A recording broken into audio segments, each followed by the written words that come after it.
اهبد.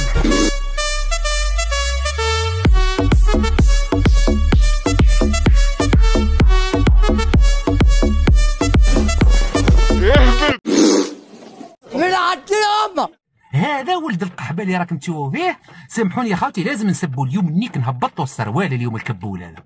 يقول راسل هسه مو احسن من هاي الكتابه الطويله تصعد؟ حسين الكويتي اذا ظلت تكذب وتستمر بالكذب على شخصي وهددك مثل ما هددتني واقول التالي عندي ما يؤذيك شنو؟ ليس انت تحديدا انما من تحبها قبل ان تعرفها، عندي فيديوهات وصور. تهديد مباشر. شنو هاي راسل؟ انت شجاك؟ خليه مو اقول لك انا مو اقول لك الناس زباله.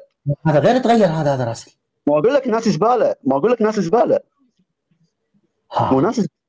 مو اقول لك الناس زباله. صورها مو اقول لك ناس زباله. تصور انه هذا الكلام يبين لكم الناس زباله. شفت شلون؟ راسل انت يعني كنت منبطح لكل القنوات. انا اتذكر كان يشتمك موستي ثاني يوم تروح تتوسل بيه. ها شنو هذا يعني؟ انت صدق تحكي يعني انتم هيك عصابه يعني؟ ما اقول لك ليش انا اعطيته بلوك؟ متغير يعني هاي السنه والنص يا يهددني. شوف يا عمي ما بخيلك طلعه هدد. هذا فعلا من عاشر القوم صايرين اخلاق حسن فليح بالضبط. هي لو انتم اصلا كنتم مثل حسن فليح بس كنتوا تصنعون الادب والثقافه هلا اي والله. يقول انا اسمي حيدر مصطفى من الناصريه وهدد حسين الكويتي.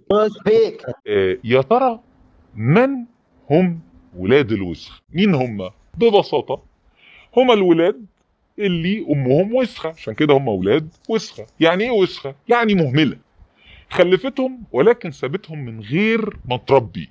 سواء بقى عشان تحافظ على شغلها، عشان تكنزهم على قلبها، عشان تركب راجل فوق وركها. المهم انها كانت مشغولة وما ربتهمش، لا علمتهم الصح ولا علمتهم الغلط، فبالتالي كبروا وبقوا يعملوا معانا حركات وسخة. فاحنا نقول لهم ايه؟